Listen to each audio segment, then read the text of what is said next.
What's happening guys, it's Abhinav from PhoneBunch and this is our first look at the Smartron tPhone. It comes in at Rs 22,999 and before we get to anything else, let's talk about specs. So this has a 5.5-inch 1080p display up front. It is protected by Corning Gorilla Glass 3, Snapdragon 810 octa-core processor inside with 4GB of RAM, 64GB of onboard storage. Then you have Android Marshmallow running right out of the box. Now it may seem that this phone has a metallic build, but in fact it is made out of plastic almost completely. You have the volume buttons as well as the power button on the right and they provide decent tactile response. At the top you just have the audio jack. Now the company says this phone is designed in India, but it would be manufactured in China.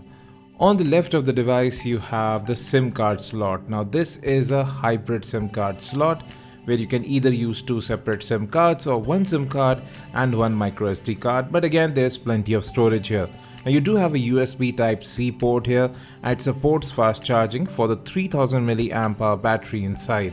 Moving to the back, you have a 13 megapixel camera with dual LED flash, and in the front you have a 4 megapixel ultra pixel camera, so selfies should turn out quite good. You also have a 4 mic array on the device which actually would help with noise cancellation. Now talking about that display, this is an AMOLED panel at 5.5 inches. It is quite sharp, viewing angles are good and color reproduction is quite alright too. Now talking about that rear camera, it does take quite a lot of time to capture images, sometimes even 3 to 5 seconds. That is actually not acceptable because finally images do turn out a bit blurry if you don't hold the phone steady. So there is some shutter lag here. You can see that with the front camera as well. But the front camera did a far better job in my opinion than the rear camera. Color reproduction was pretty good with the rear camera as well, but yes, images did turn out blurry. Now talking about software, this phone is running a stock build of Android 6.0 Marshmallow, and you can see right there we have quite a lot of internal storage. About 53 gigs would be available to you when you get the phone, and with 4 gigs of RAM we had more than 2.6 to 2.7 gigs available, even though several apps were running in the background. Performance was a non-issue here and I didn't feel this phone was getting hot, at least in the time that I used it. Now at Rs 22,999, there is really nothing unique with the Smartron tPhone.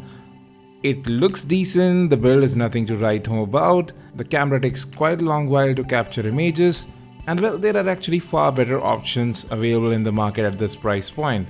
So the company really needs to have a look at its pricing strategy and well, its online partners as well. Selling it through Flipkart or Amazon would have had far more impact than Gadgets 360 or their own website. Well folks, that was our first look at the Smartron tPhone. We'll be back with more. Thanks for watching and as always, have a great day.